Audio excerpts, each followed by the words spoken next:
Bem-vindo ao canal Noites Sobrenaturais. Não tenha medo. Inscreva-se.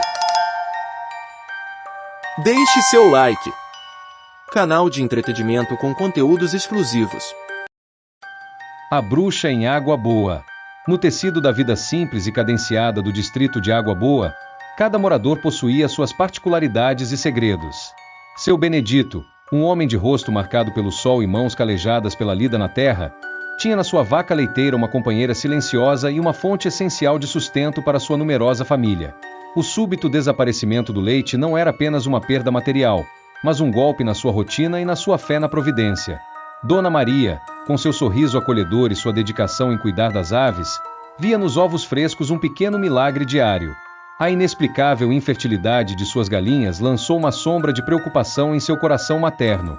E Zé da Venda, um homem honesto e trabalhador, sentia o peso da incerteza ao ver sua promissora plantação de milho definhar sob uma praga desconhecida, ameaçando a fartura da colheita e a segurança de sua família. Ana, por sua vez, era uma figura envolta em mistério. Sua cabana, aninhada na orla da mata como um ninho de coruja, exalava um cheiro peculiar de ervas secas e terra úmida. Raramente era vista a luz do dia, e quando seus caminhos cruzavam com os dos moradores, seu olhar intenso parecia perscrutar a alma de cada um, deixando um rastro de desconforto e curiosidade. Os mais jovens a evitavam, instigados pelas histórias sussurradas pelos mais velhos sobre seus estranhos hábitos e seu conhecimento de plantas e rituais que não eram compreendidos. Os primeiros acidentes atribuídos a Ana eram mais do que meras coincidências.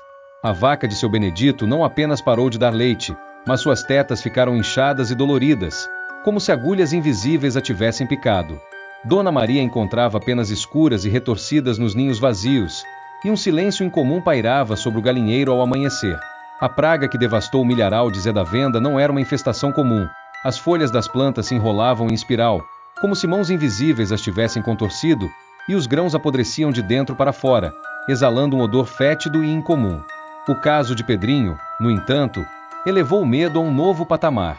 As manchas roxas em sua pele pareciam desenhos abstratos, pulsando levemente sob a superfície. A febre o consumia, e seus olhos antes vivazes agora vagavam sem foco. Vó Gertrudes, a benzedeira, ao tocar a testa quente do menino, sentiu um calafrio percorrer sua espinha.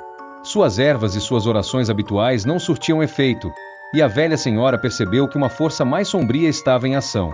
Seu diagnóstico de olho gordo lançado com intenção ecoou nos corações aflitos dos pais e se espalhou pela comunidade como um presságio funesto. A decisão de confrontar Ana não foi tomada levianamente. Zé da Venda, sentindo a angústia de ver seu trabalho árduo arruinado, convocou os homens mais influentes do distrito. A princípio, havia hesitação e medo, mas a imagem do pequeno Pedrinho definhando em seu leito de enfermo galvanizou a comunidade. Munidos de lampiões que lançavam sombras dançantes na escuridão e ferramentas que poderiam servir como armas improvisadas, o grupo de homens marchou pela trilha sinuosa que levava à cabana isolada. A voz rouca de Ana, rompendo o silêncio da noite, carregava uma nota de irritação e um quê de escárnio. Sua figura, emoldurada pela luz vacilante da vela, parecia espectral. Suas palavras, negando as acusações e insinuando a maldade inerente aos corações da comunidade, acenderam a chama da fúria. A tentativa de agarrá-la e o murmúrio em uma língua desconhecida, seguido pela súbita rajada de vento frio, foram interpretados como confirmações de seus poderes sobrenaturais e de sua intenção malévola. O medo ancestral de forças ocultas e desconhecidas tomou conta dos homens, selando o destino de Ana naquela noite. A perseguição pela mata densa foi um pesadelo labiríntico sob a luz bruxuleante das tochas. Ana, apesar de sua idade e reclusão, movia-se com uma agilidade surpreendente entre as árvores e os arbustos, como se conhecesse cada recanto da floresta. Seus perseguidores, movidos pela adrenalina e pelo medo, tropeçavam em raízes e galhos, seus gritos de raiva ecoando pela mata. A captura de Ana na pequena clareira foi um momento de exaustão e triunfo sombrio. Seu olhar, ao ser agarrada, não expressava súplica ou raiva, mas uma profunda tristeza, como se ela esperasse por aquele desfecho. A fogueira no centro de Água Boa foi um espetáculo sombrio sob o céu estrelado. As chamas dançavam, projetando sombras alongadas nos rostos tensos da multidão silenciosa. Os gritos de Ana, abafados pelo crepitar do fogo, eram um lamento lancinante que ecoava nos corações dos presentes, misturando terror e uma vaga sensação de desconforto. Quando o fogo se apagou, Deixando apenas brasas fumegantes, um silêncio pesado se abateu sobre o distrito, um silêncio que carregava o peso de um ato irrevogável. O delegado da época, um homem de lei e razão em meio à crescente irracionalidade, registrava em seu diário a progressiva deterioração da atmosfera em Água Boa. Suas primeiras anotações descreviam os eventos como casos isolados de má sorte, mas a intensidade dos relatos e o medo palpável da comunidade o fizeram investigar mais a fundo. Ele entrevistou as vítimas, examinou os locais dos acontecimentos e não encontrou nenhuma explicação lógica para os infortúnios.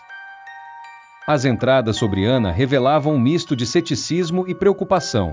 Ele a descrevia como uma mulher excêntrica e solitária, mas não encontrava evidências concretas de que ela estivesse envolvida nos eventos que aterrorizavam o distrito. O delegado anotava a crescente histeria coletiva, a forma como o medo se propagava como uma doença contagiosa, obscurecendo o julgamento e a razão. As páginas que narravam a noite da perseguição e da fogueira eram escritas com uma caligrafia trêmula e hesitante. O delegado descrevia a multidão enfurecida, sua incapacidade de conter a onda de violência e o horror de testemunhar a morte de Ana. Havia passagens angustiantes sobre seus próprios conflitos internos, a luta entre seu dever de manter a lei e a força avassaladora da crença popular. As últimas anotações do diário eram as mais dolorosas. O delegado confessava sua crescente convicção de que uma grande injustiça havia sido cometida. Ele lamentava não ter agido com mais firmeza, não ter usado sua autoridade para proteger Ana da fúria da multidão. Seus sonhos eram povoados por imagens da fogueira e pelo olhar triste e resignado da mulher. O remorso consumia, transformando-o em um homem taciturno e atormentado. O diário se tornou seu confidente silencioso, um repositório de uma verdade sombria que ele não podia compartilhar com ninguém. O pacto de silêncio que se formou em Água Boa após a morte de Ana era um véu pesado que cobria a verdade. As crianças cresceram ouvindo apenas fragmentos de histórias, lendas vagas sobre uma mulher má que fora punida pela comunidade. O medo de evocar o passado, a culpa silenciosa dos que participaram daquele ato e a conveniência de enterrar uma memória perturbadora mantiveram o segredo a salvo por décadas. A descoberta do diário pelo acaso da neta do delegado foi como abrir uma ferida muito cicatrizada. As palavras de seu avô, escritas com a tinta da verdade e do remorso, trouxeram à luz uma versão dos acontecimentos muito diferente daquela que havia sido transmitida oralmente. A figura de Ana deixou de ser a bruxa malévola das lendas para se tornar uma vítima da histeria e da intolerância de uma comunidade aterrorizada. A revelação contida no diário abalou as estruturas de Água Boa. O passado, que se acreditava adormecido, ressuscitou com força, confrontando os moradores com a brutalidade de seus antepassados. O silêncio foi quebrado, dando lugar a discussões acaloradas, sentimentos de vergonha e a necessidade de reavaliar a história da comunidade. A memória de Ana, antes amaldiçoada, passou a ser lembrada com um misto de tristeza e reconhecimento da injustiça sofrida. O legado da bruxa de Água Boa se transformou em um alerta perene sobre os perigos do medo descontrolado e a importância de questionar as verdades estabelecidas.